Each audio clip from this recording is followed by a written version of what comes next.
میرا ایمان تھا، میرا کنوکشن تھا کہ نہیں غلط کر رہے ہیں، ٹھیک ہو رہا ہے جو کچھ ہو رہا ہے. کیونکہ میرے سامنے سانحہ قصبہ علی گڑھ ہے بھائی، کہ جہاں پر 3 گھنٹے 6 گھنٹے میں 350 لوگ مار دیتے ہیں. میں تو وہاں پہ وہ دیکھ کر بڑا ہوں، میں 8ویں کلاس میں وہ دیکھ کر بڑا ہو رہا ہوں کہ بھائی کلاشنکوف لے کر آ رہے ہیں اور سانحہ قصبہ علی گڑھ میں قصبہ علی گڑھ کے رہنے والوں کو 6 گھنٹے تک کوئی پولیس نہیں جا رہی، کوئی کچھ نہیں جا رہی، اور 350 لوگوں کو مار دیتے ہیں، جلا دیتے ہیں. میں تو یہ دیکھ کر بڑا ہوا ہوں کہ 10 منٹ میں قادر مقصی صاحب جو ہیں وہ حیدرآباد لطیف آباد میں 30 سپٹمبر کا سانحہ 30 سپٹمبر گاڑیاں آتی ہیں اور وہ بسوں پہ بس اسٹاپ پہ کھڑے ہوئے لوگوں پر اندھادھند موج اور بستیوں میں فائرنگ کرتی ہیں.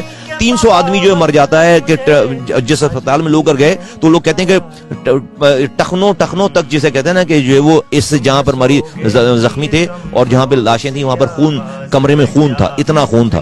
میں وہ دیکھ کر میں پکا قلعہ آپریشن کہ 18 عورتیں جو ہے وہ ایک پولیس نے بے نظیر بھٹو کے دور میں سر پر قرآن رکھ کر وہ اپنے بچوں کو دودھ کے لیے نکلی ہیں کہ آپ نے 6 دنوں سے اس کی لائٹ کاٹ دی ہے، پانی کاٹ دیا، اس کا محاصرہ کر رکھا ہے پورے کا.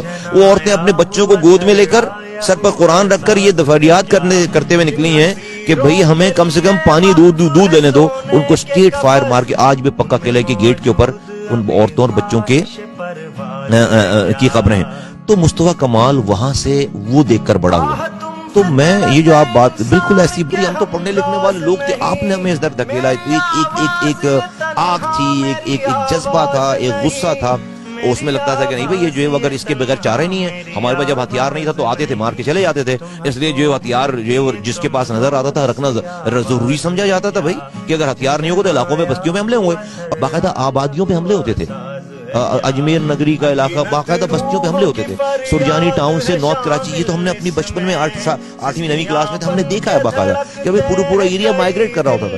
اس زمانے میں لوگ، میں نے وہ دور دیکھا ہے، ہتھیار نہیں ہوتا تھا تو بڑے بڑے بانسوں میں وہ چھریاں، گھر کی چھری باندھ کر، بڑے بڑے لمبے بانسوں میں وہ چھری باندھ کر، اور اس سے جو ہے مقابلہ. یہ دور تھا تو کہا لگا بھی آگے کلاشنکوف چل رہا ہے اور آپ جو بانس میں چھری باندھ کر کھڑے ہیں. تو پھر ایک دور آیا کراچی میں کہ نہیں بھائی، کسی نے سمجھائی والی بات کہ نہیں بھائی ہتھیار رکھنا ضروری ہے ورنہ مارے جاؤ.